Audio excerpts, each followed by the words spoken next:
बच्चों, आज हम लोग जिस विषय को पढ़ेंगे वह है विज्ञापन लेखन। विज्ञापन आप लोगों ने टीवी वगैरह में देखे होंगे और एड्स जिसे कहते हैं, और होर्डिंग्स वगैरह देखी होगी। टीवी पर जो एड्स दिखाए जाते हैं वो तो लिखित नहीं है, लेकिन होर्डिंग्स देखे होंगे, रोड किनारे बड़े बड़े पोस्टर्स लगे हुए देखे होंगे। वह है लेखन, विज्ञापन का लेखन कार्य। विज्ञापन का अर्थ क्या है और इसकी परिभाषा क्या है? विज्ञापन का अर्थ हुआ, सामान्य रूप से विज्ञापन शब्द का ज्ञापन करना या सूचना देना। विज्ञापन अंग्रेजी शब्द एडवर्टाइजिंग का हिंदी पर्याय है। जब किसी वस्तु या सेवा के लिए इसका प्रयोग होता है तब इसका अभिप्राय लोगों को उस ओर आकृष्ट करना होता है। मतलब जिस विषय के बारे में आप बताना चाहते हैं उस ओर आकृष्ट करना विज्ञापन लेखन है। इसे सार्वजनिक सूचना की घोषणा भी कहा जाता है। आप लोगों ने देखा होगा रोड किनारे या फिर और भी कई तरह हैं विज्ञापन के, बड़े बड़े पोस्टर लगाना और फिर बाउंड्री वगैरह पर लोग पेंट करके बताते हैं, क्योंकि यह एक ऐसी सूचना होती है जो जन साधारण के हितों से जुड़ी होती है। विज्ञापन उन समस्त गतिविधियों का नाम है जिनका उद्देश्य किसी विचार, वस्तु या सेवा के विषय में जानकारी प्रसारित करना है, और इससे विज्ञापनकर्ता का उद्देश्य ग्राहकों को अपनी इच्छा के अनुकूल बनाना है।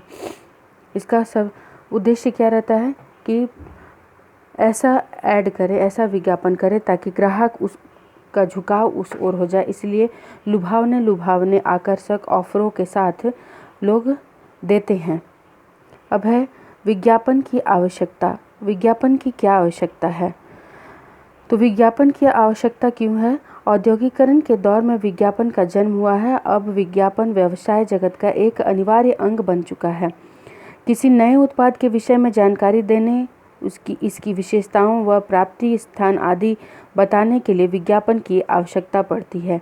एक ही उत्पाद के क्षेत्र में असंख्य प्रतियोगी आ जाते हैं, बहुत सारे कॉम्पिटिटर्स रहते हैं। तो आपका जो सामान है, आपका जो प्रोडक्ट है वह बाकी सब से किस प्रकार भिन्न है, किस प्रकार अच्छा है, इन सब की जानकारी देने के लिए विज्ञापन आवश्यक हो जाता है। इस प्रकार विज्ञापन आधुनिक युग का, विशेषकर औद्योगिक संस्कृति का एक अभिन्न तत्व बन गया है। तो यह आप जब नोट्स बनाएंगे तो अर्थ परिभाषा के साथ विज्ञापन की क्या आवश्यकता है उसे लिख लेंगे। अब है विज्ञापन के उद्देश्य। विज्ञापन का उद्देश्य क्या है? विज्ञापन का कोई एक उद्देश्य नहीं होता, बल्कि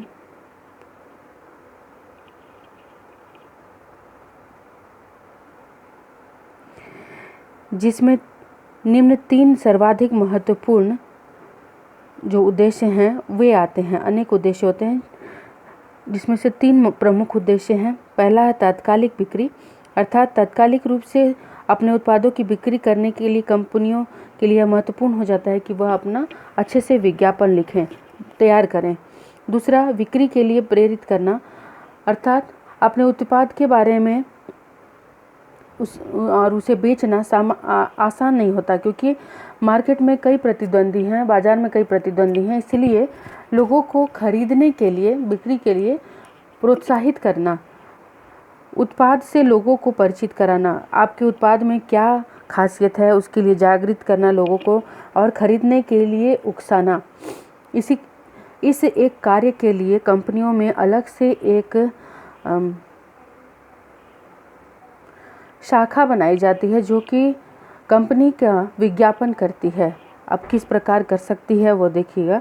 विज्ञापन के प्रकार होते हैं। पहला मौखिक, जो कि व्यक्तिगत प्रचार होता है या फिर रेडियो आकाशवाणी के द्वारा होता है। दूसरा लिखित, जो पत्र पत्रिकाओं, समाचार पत्रों में या फिर उसके बारे में जानकारी देकर अलग अलग रंगों, डिज़ाइनों, स्लोगनों का प्रयोग करके उसे आकर्षक बनाकर प्रस्तुत किया जाता है। और तीसरा है श्रव्य दृश्य विज्ञापन, जो कि दूरदर्शन, मोबाइल फ़ोन, टेलीविज़न, इन सब पर दिखाए जाते हैं। वो एड्स आप लोग देखते ही होंगे।